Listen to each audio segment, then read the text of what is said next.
जय श्री राम। आज मैं कहानी सुनाऊंगी आपको शीतला सप्तमी की, या फिर कह सकते हो बासोड़ा की, क्योंकि लोकल भाषा में कुछ जगहों पर इसको बासोड़ा भी बोलते हैं और शीतला सप्तमी भी बोलते हैं। होली के रंगों और मौज मस्ती के ठीक बाद चैत्र मास के कृष्ण पक्ष की सप्तमी या फिर अष्टमी को शीतला सप्तमी मनाई जाती है। इसे मनाने के पीछे धार्मिक और वैज्ञानिक स्वास्थ्य से जुड़े हुए कई महत्वपूर्ण कारण हैं। होली के बाद बसंत ऋतु विदा ले रही होती है और भीषण गर्मी की शुरुआत होती है। यह समय संक्रमण रोगों से विशेषकर चेचक, खसरा और चिकन पॉक्स जैसी बीमारियों के फैलने का होता है। शीतला माता को इन रोगों की देवी भी माना जाता है। माता शीतला की पूजा के माध्यम से स्वच्छता और शरीर को शीतल रखने का संदेश दिया जाता है। बासी भोजन का महत्व।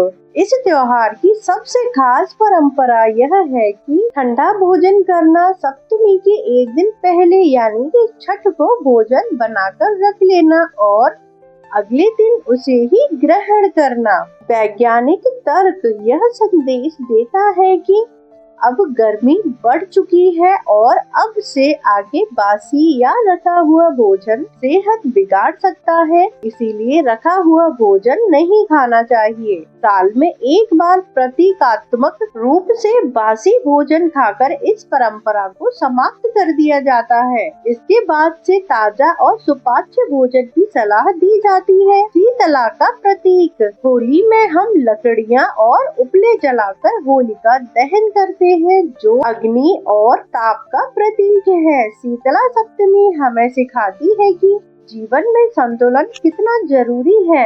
अग्नि के ताप के बाद जल और शीतलता की आवश्यकता होती है। शीतला माता के हाथों में कलश, झाड़ू और नीम के पत्ते हैं, जो हमें शुद्ध रहने का प्रेरणा देते हैं। माता शीतला की पूजा करने की सरल विधि। दही, राबड़ी, चावल और मीठी पूरियां एक दिन पहले बना दी जाती हैं।